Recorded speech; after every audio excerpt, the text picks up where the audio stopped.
Periyar Maniammai institute of science and technology, Thanjavur. We are the future. அதிமுகவில் அடுத்தடுத்து அரங்கேறும் முக்கிய புள்ளிகளின் விலகல் மற்றும் வரவிருக்கும் இடைத்தேர்தல் களம் தமிழக அரசியல் வட்டாரத்தில் தாவேக, திமுக, அதிமுக இடையிலான பலப்பரீட்சையை தீவிரப்படுத்தியுள்ளது.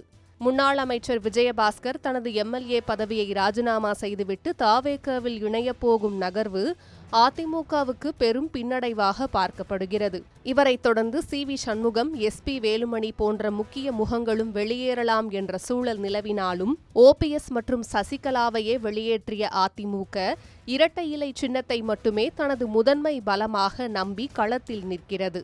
வாரிசு அரசியலுக்கு எதிராக உருவான அதிமுகவின் உட்கட்சி பூசல்களும் மூத்த தலைவர்களின் வெளியேற்றமும் தொண்டர்களிடையே சலசலப்பை ஏற்படுத்தியிருக்கும் அதே வேளையில் கூட்டணி பேச்சுவார்த்தைகளில் ஏற்பட்ட சுமூகமற்ற சூழல்களும் கட்சியின் பலவீனத்தை வெளிச்சம் போட்டு காட்டியுள்ளன.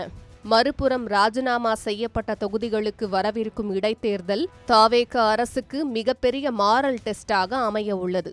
குறிப்பாக திருச்சி கிழக்கு தொகுதியில் தாவேக தோற்கும் பட்சத்தில் அது விஜய் ஆட்சிக்கு அடிக்கப்படும் மிகப்பெரிய அபாய மணியாக மாறும். கடந்த தேர்தலில் தாவேகவிற்கு முழுமையாக கை கொடுத்த சிறுபான்மையினர் வாக்குகள் இந்த முறை சாதகமாக இருக்குமா என்பது சவாலான காரியமே. மேலும் மதுராந்தகம் மற்றும் விராலிமலை போன்ற தொகுதிகளில் தாவேக வேட்பாளர்களை தோற்கடிப்பதற்காக அதிமுகவும் திமுகவும் மறைமுகமாக கைகோர்த்து வேலை செய்யக்கூடும் என்பதால் இடைத்தேர்தல் என்றால் ஆளும் கட்சிக்குத்தான் சாதகம் என்ற பழைய அரசியல் டெம்ப்ளேட் இந்த முறை உடைபடுவதற்கான வாய்ப்புகளே அதிகம். அதேபோல தாவேகவின் ஒரு மாத கால நிர்வாகத்தின் மீதும் தற்போதைய விமர்சனங்கள் எழத் தொடங்கியுள்ளன.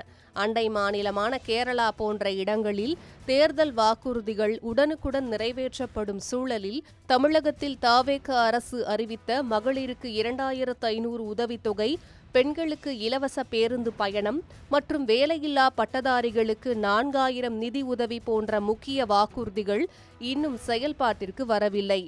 வாக்குறுதிகள் இன்னும் காகித வடிவிலேயே இருக்கும் நிலையில் மக்கள் மத்தியில் எழும் அதிருப்தியும் பலமான எதிர்க்கட்சிகளின் மறைமுக கூட்டணியும் வரவிருக்கும் இடைத்தேர்தலில் தாவேக அரசுக்கு மிகப்பெரிய சவாலாக உருவெடுக்கும். இந்த இடைத்தேர்தல் களம் தாவேகவின் செல்வாக்கை தக்க வைக்குமா அல்லது புதியதோர் அரசியல் திருப்பத்தை ஏற்படுத்துமா என்பதை நாம் பொறுத்திருந்துதான் பார்க்க வேண்டும்.